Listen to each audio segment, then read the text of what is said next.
Yeah, Jubilee TV official, check the mic, 1, 2. Sa digital landscape, ang boses nyo ang dala ko. Headphones on, mga matay nakatutok, puso'y handa na. Jobelito TV official, reactor ng kalingap.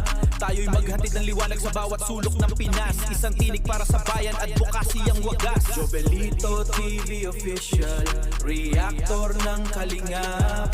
Ang inyong reactor ng kalingap. Yeah, reactor ng kalingap. Okay, so yun. Yan sa mga kabagis, this is Jubilito TV Official at eto na naman po muli ang isang edisyon po, syempre, ng ating reaction video mga kalingap at kabagis. Pero bago po natin simulan, shoutout po muna natin Kuya Val Santos Matubang at Edna Vlogs at Kalingap Rab. Syempre po sa ating mga kalingap netizens, mega love shoutout po sa inyong lahat. So ito na nga mga kalingap at kabagis for today's reaction video. Gawa lang po natin ng reaction. Muli po pagbibigay ng ating personal opinion regarding po dito sa pagbasag ng katahimikan ng nanay po ni Vanessa, mga kalingap at kabagis. Alam naman po natin na nitong mga nakaraang araw po ay naging usap-usapan din po, Although nakakalungkot po yung nangyari sa pamilya ng nanay ni Vanessa dahil alam naman po natin na pumanaw na po si Vanessa at nasa piling na po ng ating poong may kapal, mga kalingap at kabagis. At bumuhos din naman po, Bumuhos din naman po ang blessings dito po sa pamilya ni Vanessa. Blessing na kung saan ay sinubukang dugtungan po, Sinubukang dugtungan ang buhay ni Vanessa na pilit niya pong nilabanan, mga kalingap at kabagis. Pero alam naman po natin na talagang hanggang doon na po lang siguro yung kanyang ipinahiram na buhay, At may mas plano pang mas maganda ang ating Panginoong Diyos para sa kanya, mga kalingap at kabagis. At yung blessing na yon ay mapakalingap ka man, mapaantay kalingap ka man, ay wala naman pong pinipili. Diba? Tulong yan mga kalingap at kabagis. Ang nakakalungkot lang dito, diba, ay yung tulong na yan ay nagiging issue pa. Di po ba, mga kalingap at kabagis? At alam naman po natin na yung issue yan ay talagang medyo nagkaroon po ng hindi pagkakaunawaan between Iking at kay Kuya Mel dahil di umano, mga kalingap at kabagis, allegedly ay may ibinubulsa daw po si Kuya Mel, na mga ipinapaabot ng mga sponsor para sa tulong sa pamilya po, ni Vanessa, mga kalingap at kabagis. At yan naman po ay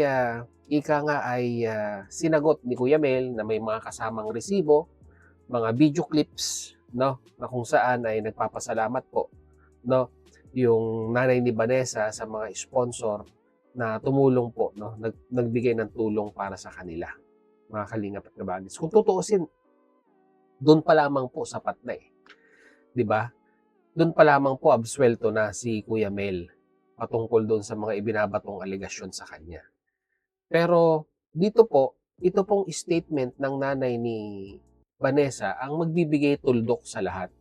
At dito po natin makikilala, mga kalingap at kabagis, kung ano ba talaga yung mga pag-uugali, na meron yung mga taong tumulong dito po sa pamilyang ito. Sabihin na natin nagpahatid ng tulong dito po sa pamilyang ito. Kasi kung sa sponsor din lang naman po, ay syempre, saludo po tayo dyan. Gusto lang naman pong tumulong. Pero ang nagkaka-issue dito ay yung mga taong pinagpaabutan ng tulong, mga kalingap at kabagis. Kaya siguro po ay hindi na po natiis ng nanay ni Vanessa yung mga napag-uusapan, Kasi nadadamay po siya, mga kalingap at kabagis, na may mga nagsasabi na ungrateful daw po, tinulungan na, bakit ganun pa yung mga sinasabi, dito po sa social media. Kumbaga, humingi lang naman po siya ng tulong, sa abot po ng makakaya ng mga sponsor. Pero bakit nadadamay pa siya dito po sa alitan nitong dalawa between Kuya Mel at itong si Iking? Kaya nga po, binasag na po ang katahimikan at ito na po siguro ang pinaka sabihin na nating revelasyon na magpapakilala, no, kung sino po ba talaga, no, yung mga taong ipinagpapaabutan natin ng tulong para makarating sa mga beneficiaries. Dito natin makikilala dahil mismong yung beneficiaries na po ang nagsalita, no, sa katayuan po ng nanay ni Vanessa, mga kalingap at kabagis. Kaya ito po ay galing sa video upload ni Kuya Mel. Shoutout sa iyo, Kuya Mel. Ako po muna ay hihiram ng iyong video clips para reference sa pinag-uusapan po natin ngayong araw na ito, mga kalingap at kabagis, no? Kaya huwag na natin patagalin. Without further ado, narito po si Kuya Mel.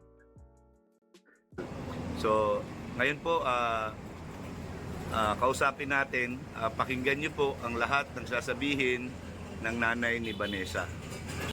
So, yan po, magandang umaga po. Yan, kamusta po kayo? Okay naman po. Gusto ko lang pong sabihin sa lahat ng nanonood, yung nagsasabi po nung araw na Sandali lang po, nanay, ano po? Ito pong pagsasalita nyo na to ay meron po bang nagsabi sa inyo na magsalita kayo ng ganyan? May nagputos o may pananakot ba o mayroong kabayaran ba? Yan, ito po ba ay kusang loob nyo lang na sinasabi para malaman ng lahat? wala po sa akin nananakot at wala din pong nagsabi sa akin. Kusa po akong lumapit sa inyo. At ang sama po talaga sa loob ko. At para ba pong hinuhusgahan nila kasi ang pagkatao ko. Hindi ko po ginagawa itong ninegosyong anak ko. Yung time po na nawala ang anak ko, wala akong tinawagan na tao, kundi yung mga kamarangay ko po, barangay official. Kasi hindi ko po alam kung anong gagawin ko nang ilabas yung anak ko. Hindi po ako doon binablog.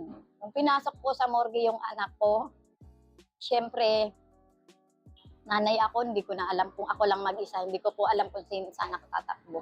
Nandun ba si Kuya Mel nung time na yon na kasi Wala po. sinasabi, nandun daw ako at nagbablog? Wala po. Wala pong vlogger na sinong vlogger man. Wala pong vlogger doon. Wala pong camera. Kasi po yun, madilim nga po doon sa lugar ng morgue. Ang naandun lang pong tinawagan ko, unang-una ko pong tinawagan yung kaibigan ng anak ko. Ang sumunod po sila kagawad kasi po hindi ko alam. Sabi ko, saan ko dadalhin yung ang bangkay ng anak ko kasi kung ako lang. Tumawag po ako ng barangay council, dalawa po yun ng council. Pumunta doon, yun ang tumulong po sa akin. Tapos po, bakit makapanood ko? Bakit ganon? Napatay na nga yung anak ko. Bakit daw pinapablog ko pa? Hindi po ako ganong nanay. Na gano'n, doon na po ako sa ganung sitwasyon, gagawin ko pa yun sa anak ko. Sana naman po, parang ako nyo naman po, wag nyo naman pong gawa ng issue. Patay na po yung anak ko. Ginagawa nyo pa? Makipag-usap po kayo ng maayos sa akin. Pumunta po kayo sa bahay. Anytime po, harapin ko naman kayo.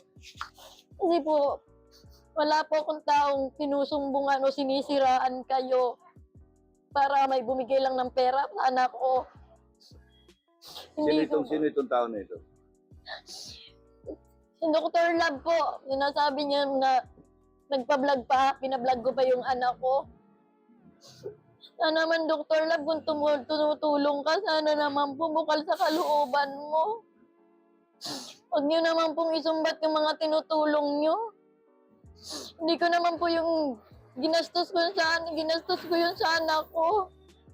Alam mo naman po yung kalagayan niya, nakita mo, pinasilip ko sa'yo. Alam mo kung gano'n nahihirapan si Vanessa. Tapos gano'n na niya sa akin. Hindi ko, Dr. Love, ginagawa ito para lang sa akin. Ginabalan ko yung mukha ko kasi alam kong wala ako pong malalapitan. Kasi alam niyo kung mahirap kami. Kaya ako lumapit sa mga taong makakatulong sa akin. Bakit daw kailangan niyong hanapin yung pirang inabot sa akin? Ginastos ko yun para sa anak ko. Kasi pinagbintangan ako magnanakaw. Yung pong pera sinasabi mong na inabot sa akin na hindi mo naman pinapangalanan. Yung pong 10K, tinanong mo baga po ako. Yung 10K, alangan naman pong isa-isahin ko sa'yo, yun lang naman ang tanong mo. Siyempre po, yun ang sasagutin ko. Alangan naman pong, hindi mo naman ako tinatanong nung ibang yun. Magdaldal ako ng magdaldal. Anong klaseng nanay naman po ko nun? Yun po, una naman yun inabot sa akin ni Kuya Mel. Saka wala naman po pati nangyayaring nagbablog si Kuya Mel doon sa akin. Ikaw nga po, grabing video, ang tagal-tagal ng video mo. Kasi kahit nang dialysis na yung ano ko, nagpaiwan ako doon. Ilang minutes din tayo nung ibinidyo mo ako. Bakit hindi nagpapablog na si Vanessa sa kanya? Ayaw niya na. Okay, so yun na po, no? Mga kalingap at kabagis, the word speaks to itself na nga. Kayo na po ang humusga, mga kalingap at kabagis. At sa mga viewers po, no? Mapa-antay ka man or pro-kalingap, kayo na po ang humusga, no? Mismong beneficiaries na po, mismong nanay na po ni Vanessa, no? Ang nagsalita patungkol sa usapin na yan. At siguro naman po sapat na ito, no? Parang katibayan na malinis po ang pangalan ni Kuya Mel, mga kalingap at kabagis, no? Diba? Kumbaga, talagang yung intensyon ni Kuya Mel ay tumulong lang sa pamilya at wala nang iba.